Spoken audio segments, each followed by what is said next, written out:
جہاں تک نوید عباسی صاحب نے کہا کہ بھائی حضرت علی رضی اللہ عنہ کی مخالفت کرنے والے زیادہ ہیں اور آپ نے بھی گویا کہ تائید کی، تو یہ بات مجھے سمجھ میں نہیں آئی، چونکہ حضرت علی رضی اللہ عنہ کی ذات پر تو میرے خیال میں جتنا اتفاق ہے اور جتنا جو ہے وہ امت ان کے فضائل اور مناقب کو بیان کرتی ہے، تو شاید اتنے بہت کم صحابہ کے فضائل کو بیان کیا جاتا ہو۔ لیکن بنیادی طور پر کچھ روایات وہ سند کے اعتبار سے ضعیف ہوتی ہے، کچھ حسن ہوتی ہے، کچھ صحیح ہوتی ہے، تو کچھ حضرات اگر ضعیف روایات کو یا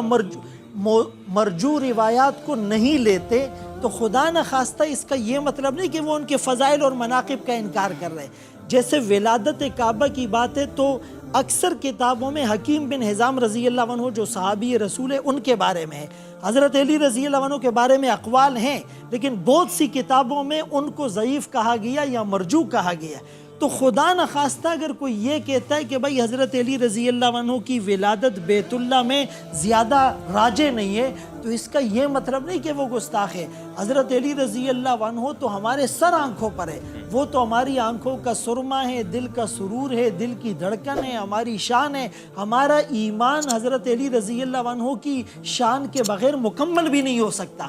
لیکن وہ ایک فروعی چیزیں ہوتی ہیں، اختلافات کو لوگ بیان کرتے ہیں۔ بنیادی طور پر دیکھیں بات یہ ہے کہ حضرت علی رضی اللہ عنہ نے خود خطبہ دیا جنگ جمل میں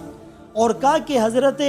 ابو بکر صدیق رضی اللہ عنہ کو جو خلیفہ چنا ہے وہ ہم سب نے اتفاق سے چنا ہے، اور حضرت علی رضی اللہ عنہ نے وہ سقیفہ بنی ساعدہ کے بعد جا کر بیعت کی، پھر حضرت عمر رضی اللہ عنہ سے خلافت پر انہوں نے بیعت کی، پھر حضرت عثمان رضی اللہ عنہ پر۔ تو جو اغزاہم علی ہیں اور جس کے بارے میں نبی نے کہا کہ میں علی سے اور علی مجھ سے ہے، اور جس علی رضی اللہ عنہ کے بارے میں کہا یہ اللہ اور اس کے رسول سے اور اللہ اور اس کے رسول اس سے محبت کرتے ہیں، تو ظاہر ہے وہ اگر کسی کی خلافت کو تسلیم کر رہے ہیں، ان کی امامت کو تسلیم کر رہے ہیں اور ان کے مشیر بن کر ان کو مشورے دے رہے ہیں، تو ظاہر ہے کہ ان کو یہ چیزیں حق نظر آ رہی تھی۔ اسی لیے حضرت علی رضی اللہ تعالیٰ عنہ کی یہ جو اس طرح کے فضائل اور مناقب ہیں اس کو بیان کیا جائے، اور خصوصاً یعنی جو یوم علی ہے یا وصال علی رضی اللہ عنہ ہے یا ان کی شہادت ہے، اب دیکھیں ان کو شہید کرنے والے کون تھے؟ یعنی وہ خوارج، بظاہر تو یہ مسلمان اپنے آپ کو کہتے نمازیں پڑھنے والے تھے، نمازیں پڑھنے والے تھے،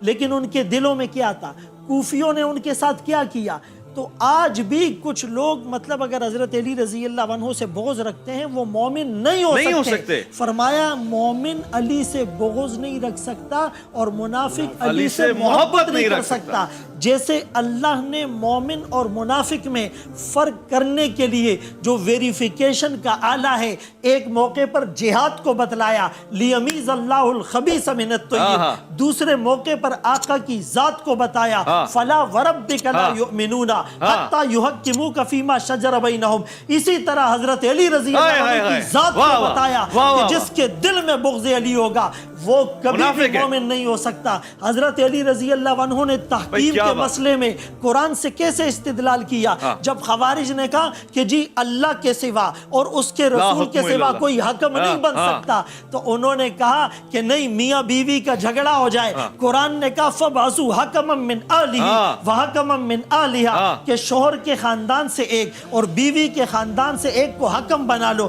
میاں بیوی میں کوئی حکم بن سکتا ہے اور یہاں پر نہیں بن سکتا۔ تو ان کی جو فراست تھی، بلکہ میں اگر یوں کہوں صدیق اکبر رضی اللہ تعالیٰ عنہ کی خلافت کو عروج ملا، برکت علی کی تھی۔ حضرت عمر رضی اللہ عنہ کی خلافت کو عروج ملا، فیصلے علی کے تھے۔ عثمان ابن عفان رضی اللہ عنہ کی خلافت کا دائرہ پھیلتا گیا۔ حضرت عمر نے 22 لاکھ مربع میل پر اسلام کا پرچم لہرایا، وحدانیت کا پرچم لہرایا، عظمت صحابہ کے ڈنکے بجے تھے، اس کے پیچھے کردار حضرت علی رضی اللہ عنہ کا تھا۔ لیکن حضرت علی رضی اللہ عنہ جن کے مشیر تھے ان کا مقام بہت اوپر چلا گیا، لیکن ان کے مشیروں میں شاید کچھ لوگ ایسے آ گئے تھے جنہوں نے اپنی مفادات کی خاطر اس کو غلط استعمال کیا۔ تو ہم سب ان کی محبت، عقیدت اور کردار کو سلام پیش کرتے ہیں، اور ان کی محبت، ایمان اور عقیدے کے بغیر ہم اپنے آپ کو ادھورا اور ناقص سمجھتے ہیں۔